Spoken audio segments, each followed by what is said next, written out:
Hey, happy Friday. Hope everybody's enjoying their Friday. To all the graduates out there, or high school or college, congratulations. Here at Kansas State, it's our graduation day.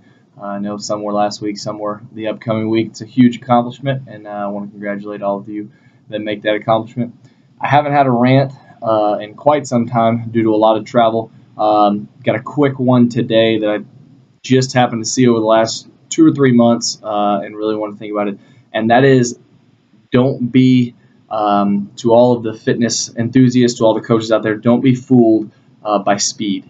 What I mean by that is that speed can sometimes cover up stability. And I'm not thinking necessarily in the deadlift or in the squat, although we can see it there too.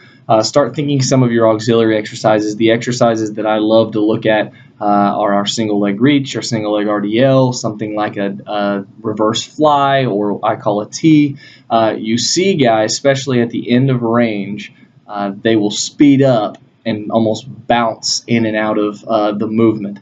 And what I see and what I know of is that really and truly we're not talking about stability there anymore. We're not talking about strength in that position, as we are hanging on passive tissues being ligaments, tendons, and any sort of cartilage that's in that position. So to help you out, thinking of a reverse fly of when someone is doing horizontal abduction all the way back with some scap retraction, you'll see often they get to right here and then they pop real fast to come back in, and they do it about that fast.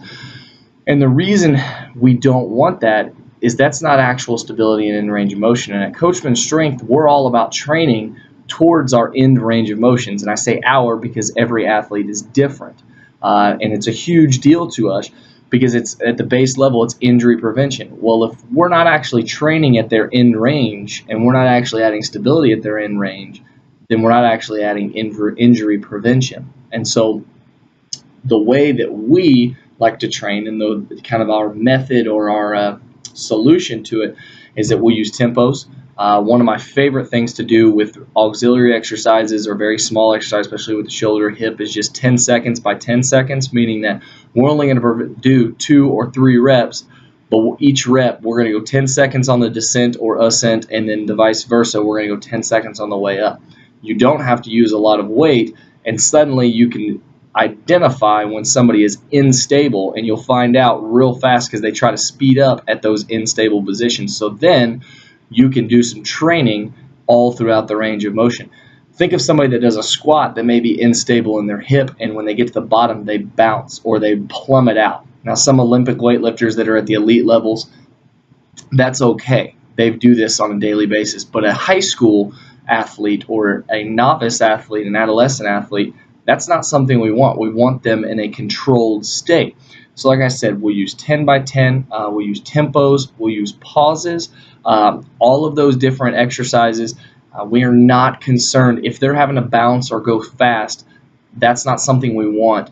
And so the weight, it doesn't matter how awesome the weight is. If they can't stabilize it, we're not actually getting anything out of it. So that's the rant for today. I really believe it's important. Just because, and it just popped into my mind thinking about it, think of all of you overhead athletes, anybody that goes and does band or any rehab exercises, they suddenly will go real fast through it. And unless that's a warm-up, they're not getting anything out of it. Warm-up, sure, you're getting blood flow, you're getting tissues heated up, but if you're trying to get some sort of real work or rehab out of something, you're not getting what you want out of that exercise. So long story short, tell your athletes to slow down on their auxiliary exercises. In fact, program for them early in mesocycles, early in macrocycles. Make them go slow to create the stability. I promise you, you'll get more out of it in the end. Other than that, Coachman out.